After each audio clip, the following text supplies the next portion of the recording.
DSC ఎవరి కోసం? ఎక్కడైనా ఉద్యోగాలకు నోటిఫికేషన్ వస్తే ధర్నాలు గొడవలు చేయకుండా చదువుకుంటారు. కానీ ఆంధ్రప్రదేశ్లో డిఎస్సి అభ్యర్థులు మాత్రం రోడ్డు ఎక్కుతున్నారు. కారణం ఏమంటే 2 ఏళ్ల పాటు ఊరిస్తూ ఇచ్చిన డిఎస్సి నోటిఫికేషన్ ఏ జిల్లాలోనూ నిరుద్యోగులను సంతోషపరచలేదు. సంవత్సరాలుగా కన్నవారికి దూరంగా ఉంటూ ఉన్న డబ్బును కాస్త కోచింగ్ సెంటర్లకు కట్టి ఫస్ట్ నుండి చదివితే దరఖాస్తు కూడా చేసుకోవడానికి అవకాశం లేకుండా డిఎస్సి నోటిఫికేషన్ అయితే ఇచ్చారు. 2 సార్లు టెట్ నిర్వహించి తీరిగ్గా సింగిల్ డిజిట్ పోస్టులు ఇచ్చారు. కానీ పోస్ట్ ఉంటే కదా దరఖాస్తు చేసుకోవడానికి. డిఎస్సి నోటిఫికేషన్ 7,729 పోస్టులతో విడుదల చేశారు. పీజీటీ నోటిఫికేషన్లో లాంగ్వేజ్లో 4 జోన్లో తెలుగుకు ఒక్క పోస్టు కూడా కేటాయించలేదు. జూన్ 4లో పీజీటీ పోస్టును చూస్తే నోటిఫికేషన్ మొత్తం 254 పోస్టులు చూపించారు.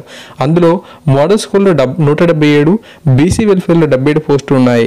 అయితే 177 పోస్టులలో లాంగ్వేజ్ ఒక ఇంగ్లీష్లో 29 పోస్టులు చూపించి మిగతావి ఖాళీగా చూపించారు.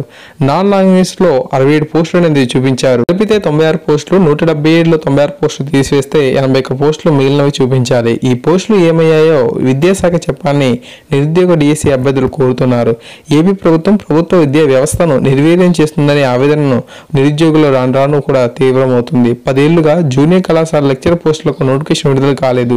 కాంట్రాక్ట్, అవుట్సోర్స్, టైమ్ స్కేల్ వంటి నిరుద్యోగులను మనకు నిరాశకు గురిచేసి అర్హతలు లేని వారికి ఉద్యోగాలు ఇచ్చారనే ఆవేదనలో ఉన్నారు. అందుకే ఈ రోజు రోడ్డెక్కారు. రేపు ఓటు అనే ఆయుధంతో మీకు బదిలీవబోతున్నారు అని చెప్పి మనకు ఒక ఆర్టికల్ అనేది తాజాగా రావడం అయితే జరిగింది. ఈ విధంగా మనకు కథనం అయితే ఉంది. సో నెక్స్ట్ మనం చూస్తే డిఎస్సి పరీక్ష గడువును పొడిగించాలని చెప్పి సమాచారం.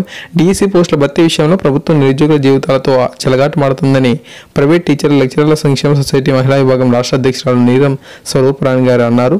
మంగళవారం కృష్ణా జిల్లా గన్నవరంలో ఆమె విలేకరులతో మాట్లాడారు.